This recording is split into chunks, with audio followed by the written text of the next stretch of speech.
Ladies and gentlemen, here we are. Tottenham's biggest game of the season. Once again, we are back in the familiar situation of must-win territory. The Europa League quarter-final second leg against Eintracht Frankfurt. It is do or die for Ange Postecoglou. It is do or die for Tottenham Hotspur to save their season and, to add a bonus to it, book their place in the semi-finals of a European competition. First of all, let me apologise for the lack of videos over the last week or so. I've not really been feeling it. If I'm being honest with you, I'm sure a lot of you understand that feeling around Tottenham at the moment. Just purely, after the Wolves defeat on Sunday, I think it was justified. I went to the Frankfurt game last Thursday at home and I just wanted to sort of enjoy the experience and the atmosphere. And I'm quite glad that I did, but I wanted to make sure to record a preview for this second leg because it could well be the last preview that I do record before the end of the season, because if Tottenham do manage to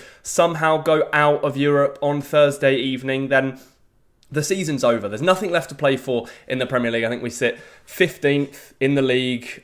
We lost to Wolves, one of the 4 teams below us, or 5 teams below us in the table. Our away form, absolutely shocking. However, there is still that feeling of hope and that maybe naivety to think that we still go into this second leg as favourites. And at the end of the day, you have to believe, you have to think that Tottenham are good enough and have a squad capable of being able to beat Frankfurt. If we look back at that first leg, we were by far the better team. And do you know what? We probably had the best performance of 2025. I know it's not very hard to top that with how things have been going under Ange this season, and particularly in the second half of the year with how poor it's been. 17 Premier League losses, 37 points, just absolutely insane. However, with most of our players back now, I do think that we had Frankfurt on the back foot for pretty much all of that first leg in North London. The issue being, of course, is that we went 1-0 down very early. Frankfurt sat back. I know we brought it back and Pedro Porro scored that lovely goal to make it 1-1, and it is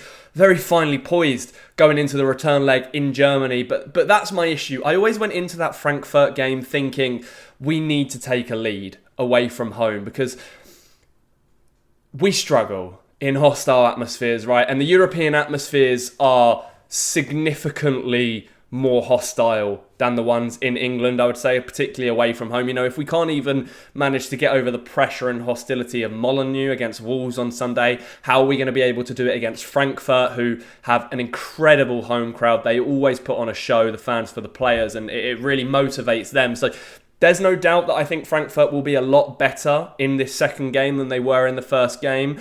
Having said that, Tottenham still have the quality in that squad to be able to beat them.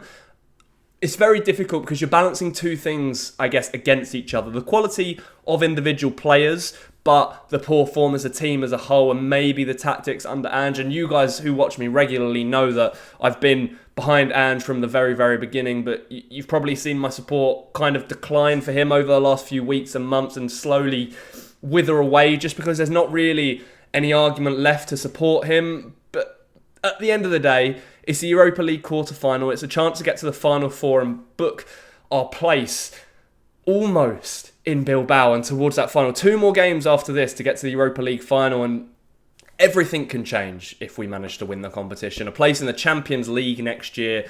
The reports are saying Ange may not even get the chance next season if we do win the Europa League, which I think would be incredibly harsh because it would be the biggest achievement for a Tottenham manager in a long, long, long time. And I think he would then deserve an extra season to try and pull things around. But it's just a mess. We saw Romero, who captained the side on Sunday, straight down the tunnel at full time, didn't even acknowledge the away fans. I think the lineup was a bit crazy, if I'm being honest with you. Yves Bissouma, who's been absolutely dreadful this season, starting Archie Gray back at right back, Ben Davis in centre back. And I just feel like in between the 2 European games, it would have been really, really nice to try and build some momentum by picking up a league win. But it wasn't to be. I guess we have to move on, and I guess we have to just be fully focused on this Frankfurt game and what to expect from them. And I do feel like they will take more of a front foot approach in this second leg with their home crowd behind them. I think Ekitike is a fantastic player, and he will be full of confidence after scoring that Really, really nice goal, to be fair to him, in North London. He even pulled out the Thierry Henry celebration in front of the South Stand, which, I was sitting up there and I was thinking, what a dick. But at the end of the day, we are where we are. The game is where it's at, and that is at 1-1. And Tottenham have no choice but to take that front foot approach and have to go for goals. And I think maybe, in the grand scheme of things, that suits Ange and the way he wants to play. The fact that both teams do have to score and someone has to win on the night to be able to go through. I really, really hope we manage to avoid extra time and penalties, because I'm just not sure that my heart's going to be able to handle that.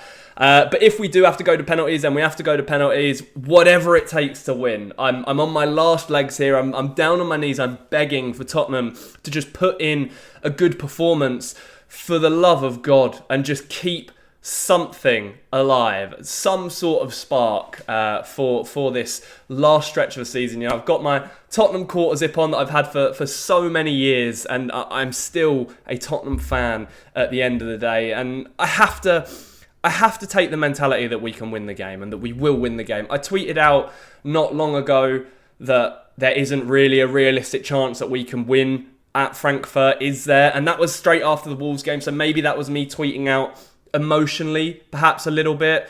However, I have sort of come round to the idea that if we play to our best, then we can win this game. And the good news is, I think we've got a fully fit squad, more or less now. The big news at the weekend was that Kulusevski was on the bench and he managed to come on for 15 minutes. So maybe there's a possibility that he could even start on Thursday. I would love Dan Kulusevski to get the nod and start for Tottenham in Frankfurt. I don't think he will.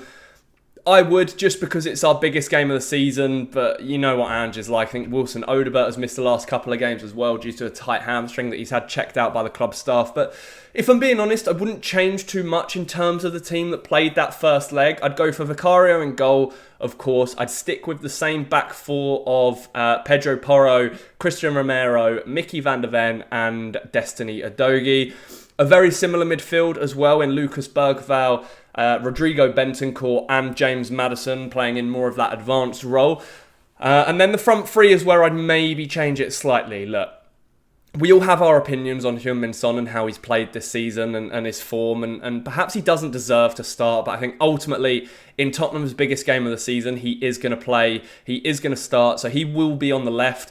I can't see a world in which Dominic Solanke doesn't start either. I know Richarlison came off the bench and scored at the weekend, but I think Dominic Solanke is important to Ange Postecoglou's system, the pressing, the high intensity, so he will be in that middle. And if Wilson Odobert's not 100% fit, I would play Matthias Tell on that right-hand side. Brennan Johnson, I don't feel has done enough over the last couple of games. After that, I went to the Southampton game in North London, and he played really well, scored a couple of great goals, but he's just so hit and miss. And he seems to be a bit of a purple patch player, but then if you balance the other side of the argument, he's Tottenham's top goal scorer this season. So do you leave him out or do you include him? I would like to see Tell get the start.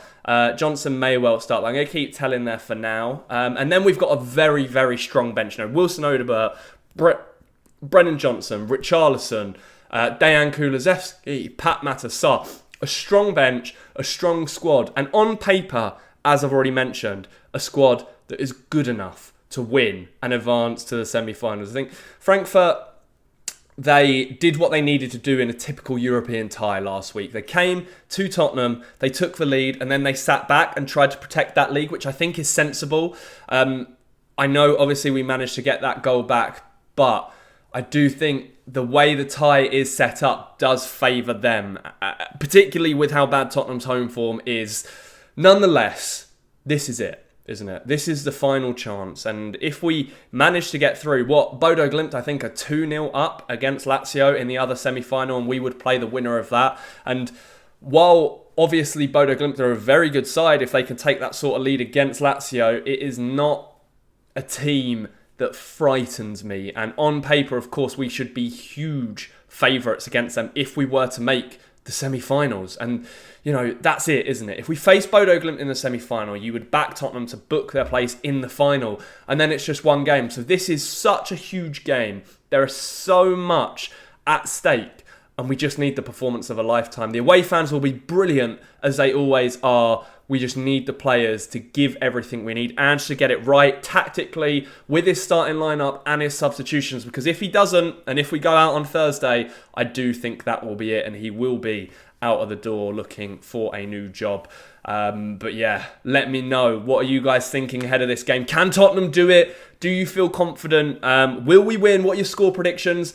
I'm going to go, unfortunately, with a Tottenham win. Don't worry about that. But I think it's going to take something like extra time. So I'm going to say it's going to be 2-2 on the night. And Tottenham are going to either win in extra time or win on penalties. That is my bold prediction. Let me know yours in the comments below as well. Thank you so much for watching. As I said earlier in the video, I'm sorry for the lack of uploads in the last week. I'm trying to get them a bit more regular from now until the end of the season, when hopefully things will get a bit more exciting, because there'll be transfer rumours, everything else, and let's just see how we go. I'm feeling nervous, but I think Tottenham can do it. And if we don't, then it's game over, Ange. Don't forget to like the video if you enjoyed, and subscribe to the channel. It helps me out massively. Enjoy the game. Enjoy the rest of your week. Stay safe if you are travelling to Frankfurt, and I will see you in the next one. As always, come on, you Spurs.